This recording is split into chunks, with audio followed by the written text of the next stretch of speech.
Okay, hello my friends, my family. We're looking at a project, a summer project, couple months. It's a wall, the wall around that house, that's the project. So basically it is a wall made out of concrete and steel, and we're flying the drone here. So we'll take a look at this project.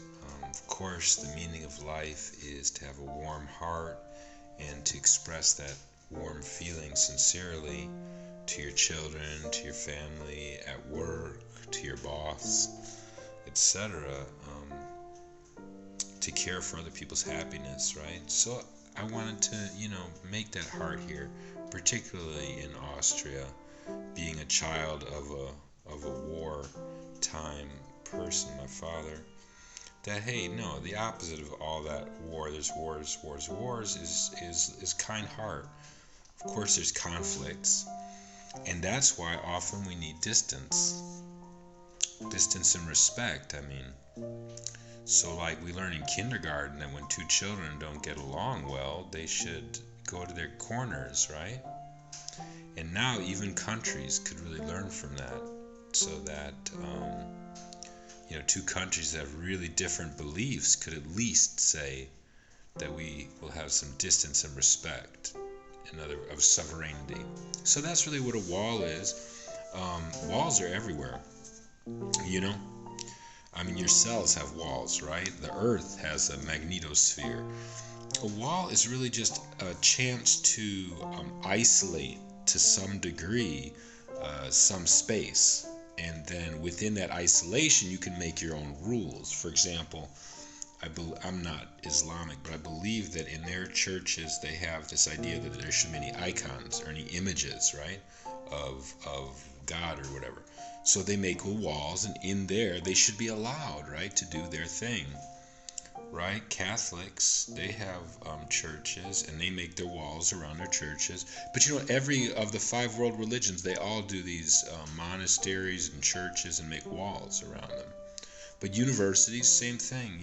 Why? Why would they have a wall? Well, because they want to, isolate a space and say, okay, in this space we have, free speech, or we have, I'm talking about Western universities, right? We have, this academic system, right? And you have to be accepted into the system. Then you're in the wall, and they do check IDs, at Regenstein Library, the University of Chicago. I guarantee you, they have walls, and they do monitor that space. So the most liberal people do have walls. But what's the point of walls and of life? Is to have a warm heart. That's the point, right? So I made my wall here, and I put a heart on it. Now let's zoom in and take a look. So when I made the concrete forming, I put that wooden heart on the form, inside the form. So that's how you see that embossed. That's a negative, the big white heart. Okay, it's actually a negative heart there. It kind of looks positive. It is positive, but it's negative. It goes into the wall. That's like an optical illusion. My God, the first time I've seen that, it's like it's coming out, but it's not. It's going in. And then there's a steel heart there, which was cut by the local steel laser cutting facility, which they do very inexpensively. It's a whole centimeter thick, and then enamel painted red. Then there's like a white chain that hangs down to a thin heart, and that is again into a negative semisphere there. That I all did when I poured the wall, and then I just screwed all that steel up on there. So then we got, what we call brick material. This is brick material roofing on there, just so it has that feeling, that look of those old-fashioned monasteries.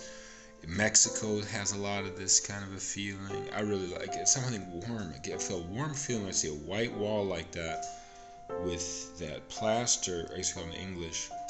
I did all this in Austria. This is in Klagenfurt, Austria, so I learned all these words in German. They call that stuff putz, actually. It's called Klebermörtel, putz. And I'm not really sure if that is plaster, because it will hold up much better than normal plaster would. But it basically, you mix it with water, and then you mush it up on there. So, this is 2 meter high wall. There's a lot of pressure. There's 440 kilogram pressure in 28 square centimeters at the bottom. So there's a lot of pressure. So you have to hold the concrete forming together. And so there were steel rods, threaded rod that I used. It's my own system, basically. Threaded rod with big washers on there, holding the concrete forming the two sides together. We'll see at the end what that looks like, because the last wall, I think when this video was made, the last wall was just poured, or it's about to be poured. But this kind of shows you the construction. And you'll also notice that there's these flying buttresses, as we say in English. Basically, to do this inexpensively, I was able to do it on the existing stem wall. But to do that, I needed, there you see right there, see that flying buttress behind the tree? I needed to put in these flying buttresses. So there's actually, a flying buttress that goes down 80 centimeters under the ground, up 30. So it's a total of 120 that I poured myself. I dig the hole 80 centimeters down, pour it all there. You see the shed of the drone. Pour it up to 30 above ground, so total 120, and that's new. So that's not the stem wall. Okay, you can see the join there. And then that has, rebar in it all the way down. Then it goes up, and then there's rebar that ties into that and makes a 90 into the wall. So the wall's really tied into these buttresses against shear. So the wind or earthquake, because that wall would definitely kill you if it landed on you. All these walls together, 4 walls together, 100 tons of concrete. Which, as a man, I just love that kind of stuff.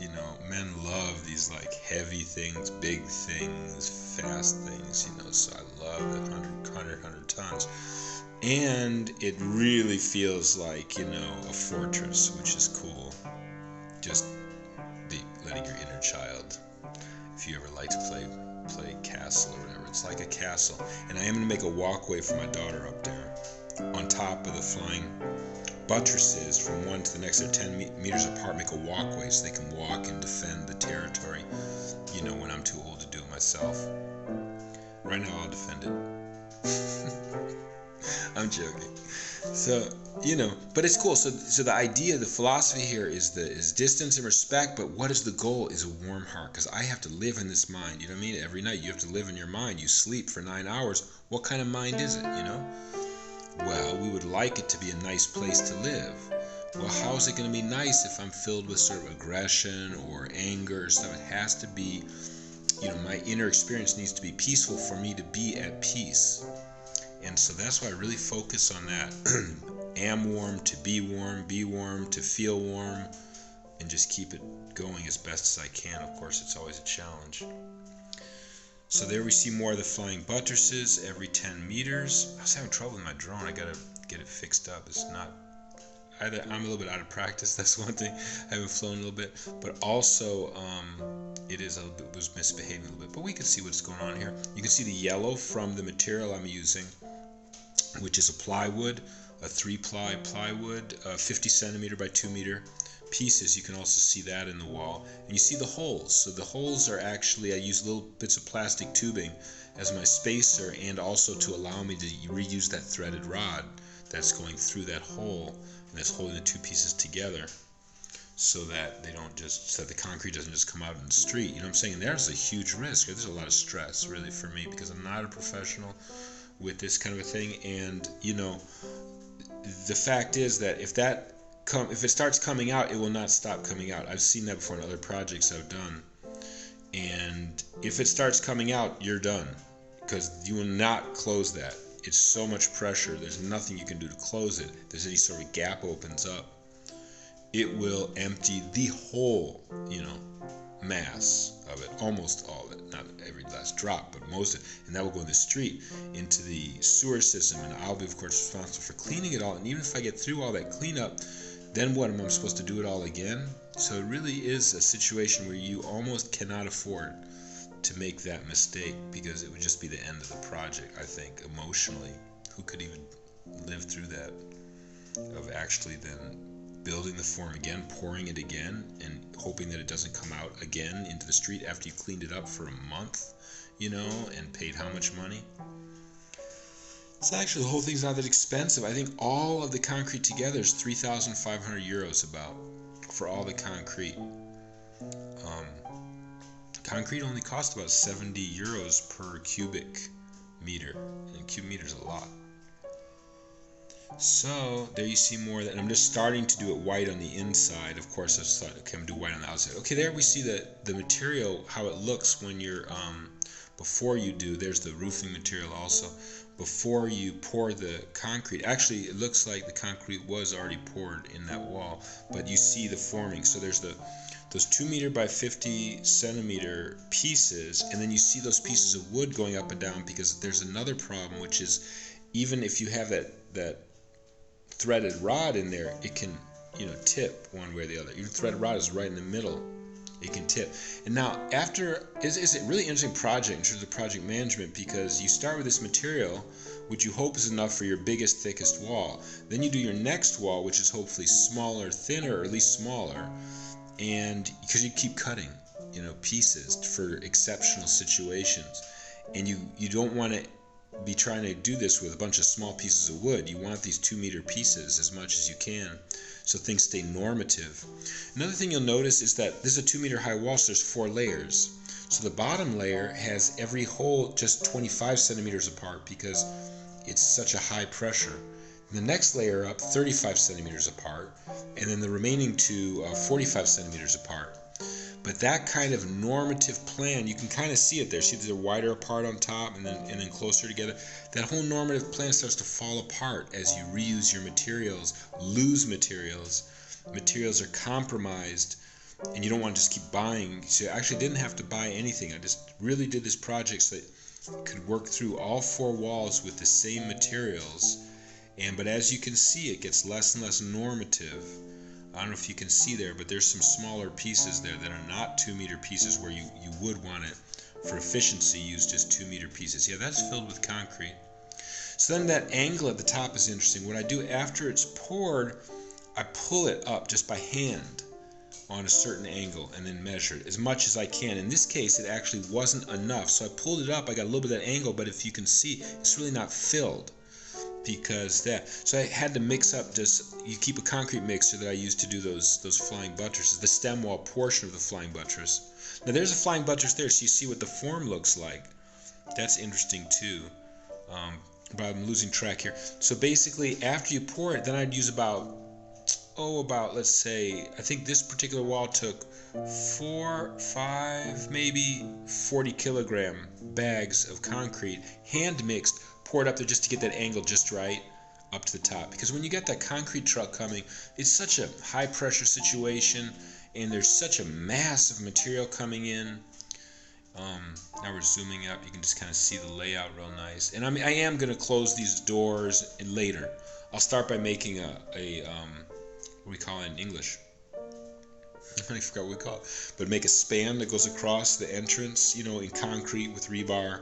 On all 3 of those first, I'll do that. Then I'll do a nice, roof on it with the same brick material. Then I'll come in with the doors, because I might hang the door.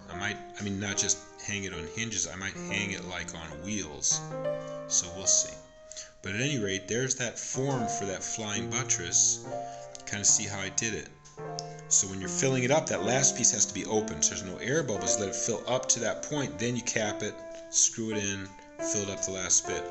Now, so this is what I'm talking about, where I had to add some concrete, because again, the stress, you're paying also hourly. I do this in 1 hour, when the concrete truck comes. But if you're going to spend another hour, there's going to be another, 80 euros or something for an extra hour of the guy's time. There's a pump, that you're paying for is hourly, and that thing that vibrates out the air bubbles. So you do want to do it in 1 hour if you want to save money.